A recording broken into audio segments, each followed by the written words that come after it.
My friend agreed to walk dogs with her neighbor. She almost didn't come back. A coworker told me this about 3 years ago. She said that I could share it, but only so long as I promised to protect her identity and remove identifying details.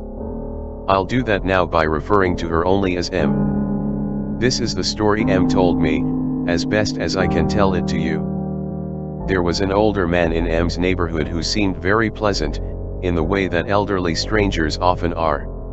M owned a dog and the old man owned one, too. He asked M one day whether she'd like to start walking their dogs together, and they arranged to meet at his house around noon the next day. M arrived at the agreed upon time and knocked on the door. The old man answered and explained that he wasn't quite ready to leave yet. He invited her in to sit down for a few minutes while she waited for him. She agreed and stepped into the house. Her dog, a terrier puppy, followed her inside and began sniffing around the man's ankles. The man invited M to sit, gesturing at an upholstered chair in a sunny corner of the living room. At this point, there didn't seem to be anything wrong. M sat down. Her first clue that things were wrong was when the man plopped a heavy, hardcover book into her lap. "I'll be ready in just a few minutes," he said. "That book is worth looking through until then." He smiled and lowered himself onto the nearby couch to lace his shoes, grinning up at her while he did so. He was waiting for her to open the book, and so she humored him. M doesn't remember the exact title, but it was clearly a collection of graphically erotic poetry. M was around 28 years old when this happened, and the man who had now cornered her in his house with a tome of old erotica was at least in his 60s. The man plied her with questions about her favorite kind of poems while he dawdled with his shoelaces. M says she began to feel like she was being stalked by a predatory animal. Finally, the man seemed satisfied by her guarded answers to his questions. "I just need to leash up Buster," he said, "and then we can go." He left her alone in the room. M put the book aside. She was feeling uncomfortable, and prepared to leave the house regardless of whether her neighbor was ready or not. That's when she heard a woman scream. The voice that cried out was plainly coming from the basement, and it sounded to M like someone downstairs was being murdered. She heard the word "Help," shouted with so much force that the woman's voice was breaking. "Help me." M couldn't immediately process what was happening. It seemed too absurd.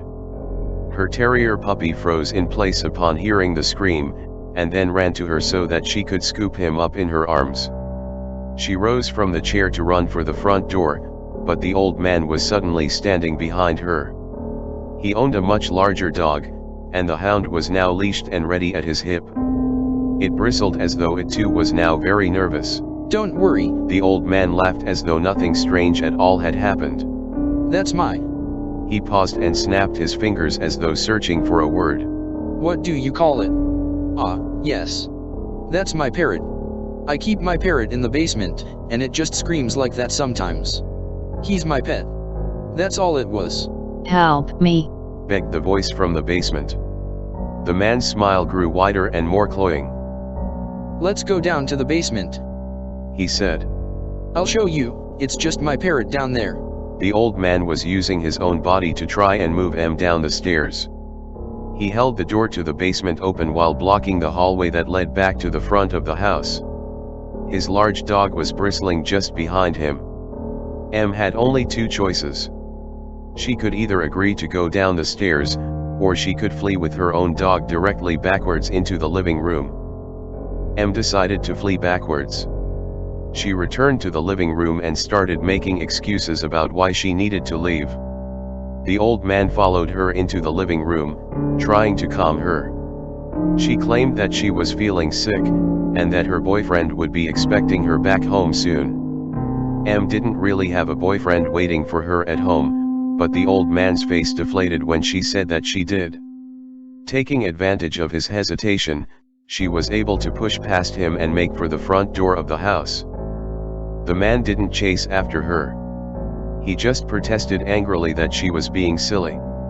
M threw the door open and let herself out. When she got home, she called the police and told them what she'd heard coming from the basement. They took her statement and said they'd look into it. M saw the old man's car disappear from his driveway about 2 hours after she left his house. The police arrived later that evening to investigate, but the man hadn't returned. Curious about what happened, M says she called a few days later to inquire about whether the authorities found anything. This is now an open investigation. They told her. We can't give you those details. Please just tell me one thing. M insisted. Was there a parrot in the basement? A birdcage? Anything like that? The voice on the other end of the line grumbled before answering. No, ma'am. Nothing like that.